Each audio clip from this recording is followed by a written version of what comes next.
Good evening, everybody, and welcome to, I can't believe I'm about to say this.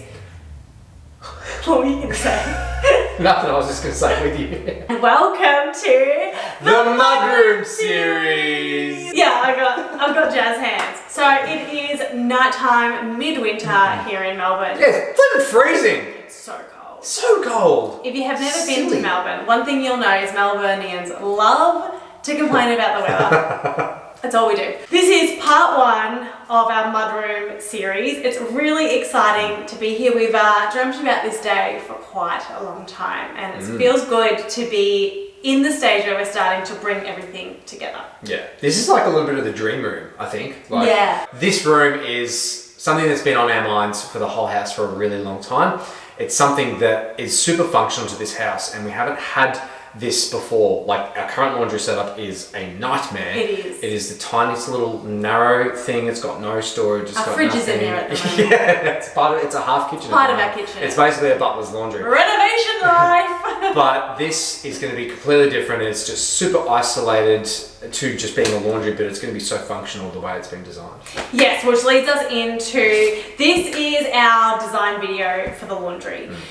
So I'll just quickly give you a rundown of what we've been doing. We have got plaster on the walls, which you can see, and we have a ceiling on the roof, which you can see with lights, with some down lights.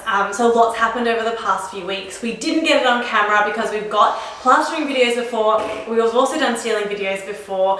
It's just a whole lot of hard labor and something we didn't want to repeat. We just kind of wanted to get stuck in and be able to get to the fun parts. So we're kind of here with our blank canvases. You've sort of seen up to that point anyway. And now we're ready to make some magic happen.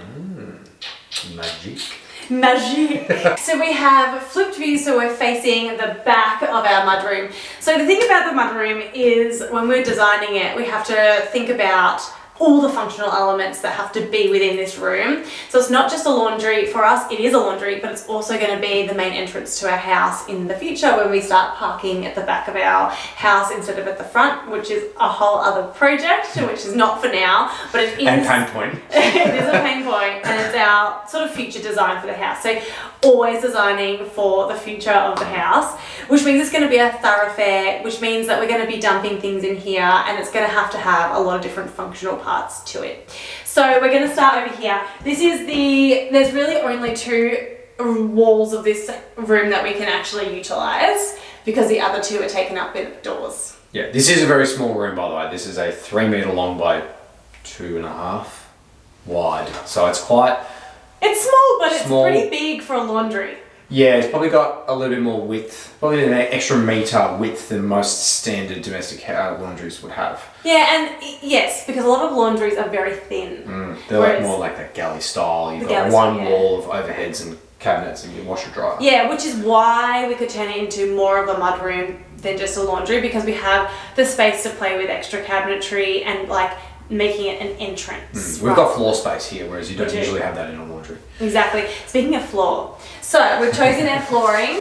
It's going to be this beautiful brick tile from Perini Tiles. We've chosen a brick tile because we want it to feel a little bit more earthy and rustic in here. And the beautiful thing about them is that you're not going to have to be cleaning them every second day like a white tile. It brings in more character. It feels much more warm. And it's definitely our vibe for a mudroom. So they've got this beautiful terracotta brown tile on the bottom. And on this wall we're starting with, I'll be the washer dryer. I'm the washer dryer. Stacked. Do you want to open me?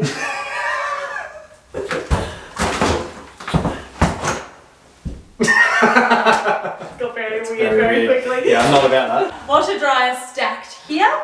We're going into cabinetry that's going to run the length of this room with base cabinets. Now, we're going to be overlaying some of our Bluebeam designs. Brad obviously works in construction and has used Bluebeam. It's PDF editor.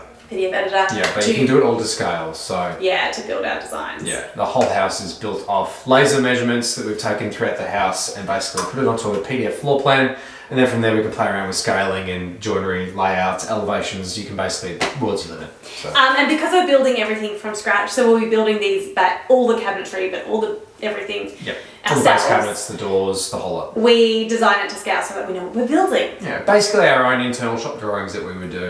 Well, a joiner would do in this circumstance. I would site measure the area and they would then shop draw joinery, whereas we just do that in-house. Exactly. So cabinetry will run the length of this wall, and where Brad is standing will be the sink. Could you look more like a sink? Okay, we need to stop trying to be parts of our laundry. Your idea. The sink will go here. At this time, I'm thinking of a farmhouse sink. I'll put some inspo pics up. I really wanted to do a black farmhouse sink, but I might go for a white farmhouse sink. I'm not sure. We'll see. We'll see. We also have this beautiful colour chosen. I'm not sure we're going to go for this exact one. But we're using potentially a black forest kind of colour for our cabinetry. The aim for this room is to feel really moody. We want like a moody mud room that has these beautiful pops of brass as our metal, blacks, deep, deep, deep blues, the terracotta tile. We want it to feel like a little cuddly, snuggly nook. Cuddly, snuggly, functional nook. When we're talking function, something that Brad and I don't have in our lives now is like really organised laundry hampers. So we wanted to make sure we could build in laundry hampers that would come out of our cabinetry doors. Are they going to be on drawers? They'll be drawers. Yeah, they're going to be on drawer slides. Drawer slides, and we'll be able to pull them out. We wanted to have like 4, so we had like light colours, dark colours, towels and sheets. So we want to make sure that we can get everything we need built into our cabinetry, so we don't have to then have hampers floating around in the laundry. That'd be really annoying. We want everything built in. So we've built them into the base cabinet next to the sink, and then on the other side of the sink where Brad is. Exactly right. Yeah. So you'll be able to pull out the drawer, pick up your washing and put it in the washing machine. The sheets and towels will be on the other side. The reason we couldn't put them next to each other is because of the sink. That's right. You need all that space for plumbing. But I don't think it'll be too much of an issue, because right now it's like nowhere near the washing machine, and we survive. We've made it work. Everyone makes it work. Above we'll have floating cabinets, floating cabinetry. Yep. Either side. Overheads, yeah, exactly. And then in the middle we'll have a brass bar that will run for hanging shirts and stuff that you need to do in your laundry. Again, making sure function comes first.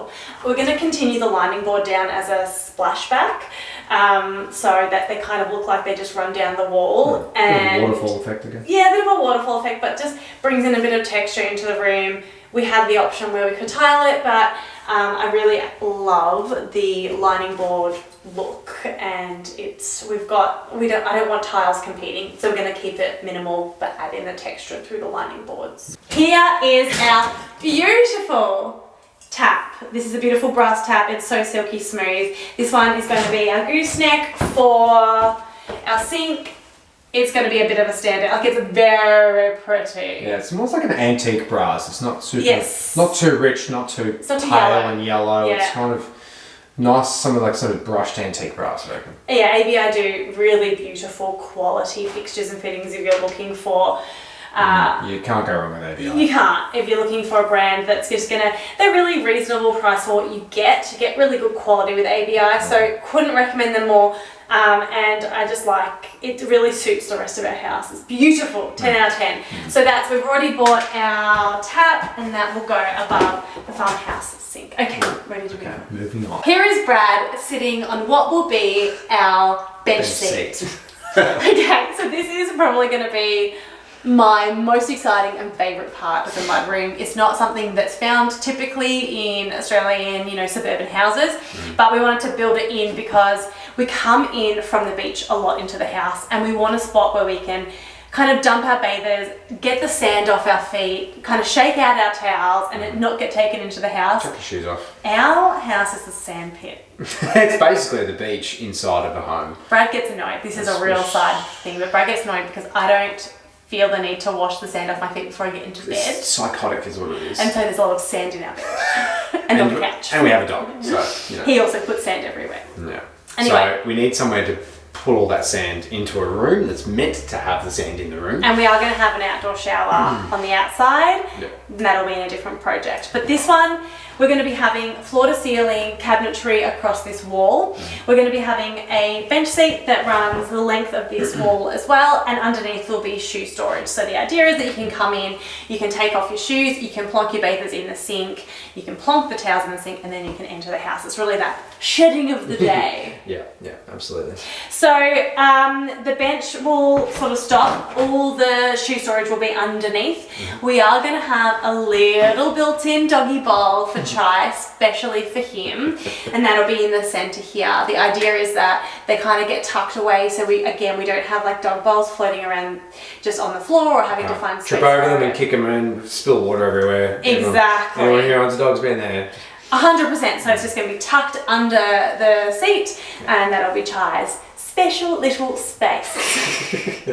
I'm probably going to find some brass dog bowls because I'm like that. Bougie boy. The next thing is that, so from the bench top upwards will be sort of, what would we call them? Like half depth cabinet. So your overheads above your bench is always about half the depth. So that 450 high bench seat, which will be a nice height of the timber bench. Behind that will be a half depth full height cupboard. So this is going to be all of our linen storage, just where our vacuums, mops, just general sort of, I guess, house storage as well. There's going to be a full wall of cabinets all the way along. Exactly. So we want to make sure that we've got the provision for charging our vacuum inside the cupboard. Everything will have its place, and we're trying to plan it out as best we can so that everything has its spot and you know where to put things, and it's not a cupboard full of crap like it is now. It is a cupboard full of crap. And what are we doing with the corner, you might ask? Great question. The corner is going to be where probably we'll do our linen, things that are easy to store in that weird corner nook, and we'll have a double hinged door so that we can pull it right out and utilize that space properly. Yeah. It's hard to utilize corner space. I mean, there's lots of fun construction tips and things like that people are doing on Instagram and TikTok. There's really clever ways of dealing with corner space. This one's not so much because it's sort of half depth tucked in the corner even further. So the easiest thing is for us just to hinge and just open the whole thing out and then just have full, basically, storage shelving. Yeah, but to be fair, like, we're not going to be short on storage, and also the double hinge is a perfectly functional way for us to use that It's space. a good, quick solution. Yeah, so it's not fancy. It's not fancy, but it's certainly functional. It'll work. We're going to be making sure we build in like hanging drying racks as well, so that you can pull them out and hang your clothes and tuck them away when you're not using them. So we have a real focus on this room to be very beautiful, but also just really functional. That's the idea. Yeah, it ticks a lot of boxes, this room, in terms of function. It's not just somewhere you sit, there's a lot of purpose to this room. It's a through room as well, so you're never really in here for a long period of time. So it means that we can lean into using bold colours, deep colours, because it's not something that you need to be in all of your time. So it's fine to have a bit of fun, a bit of a play. And the ceiling is quite shallow, short. It's quite low. Small? Shallow. Shallow? The shallow ceiling. So the ceiling... The ceiling. The ceiling is quite... It's quite low. Low. The word is low. Yeah, this is the bottom of our rake of the whole ceiling, so it's not super, you can touch it. It's not non-compliant low, but it is quite a squishy room. So and it does. This is the lowest point of the roof. Yeah, which is still just over 2 meters. Yeah, so it's low, but so we're not going to have any hanging pendant lights or anything like that. The down lights are absolutely functional and keep it minimal, and it's providing more than enough light for the room at night. Yeah, and we'll have some LEDs underneath the overheads and things like that. Oh, yes, exactly. So there's heaps of work to do. We're actually going to be starting with the cabinetry. That's going to be first. Cab off the rank is building out our carcasses, which is like literally so soon. Yeah, very soon, like within the next few days. It's so exciting. So, yes. I have no words. It's so exciting. I think these stages of putting in the finishes, they all happen quickly, and they're really exciting. Like, we have been doing these designs and working on these designs for years.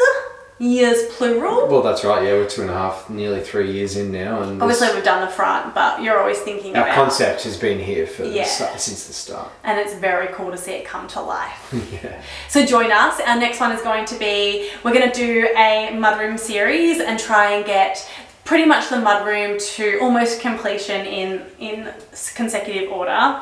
So let's get started. We're gonna give it a run of crack We're gonna give it a anyway. run of crack on a mudroom series, and then we'll be able to move into the rest of the house, which is a little bit, it's open plan, so it's a little bit more joined, but we're still going to try and take on spaces as much as possible in one setting, in one series. Yeah. Because I think it helps show how spaces can come to life. We don't want to jump around. No, jumping around can be a little bit, sometimes you can't help it. You know, if you're going to do a flooring in an open plan living, you have to do the whole floor. You have to do the living room. But we do want to try to keep things pretty contained. So, mudroom's up first. Stick around. Let's get to it. See you in mudroom part 2. Sounds good.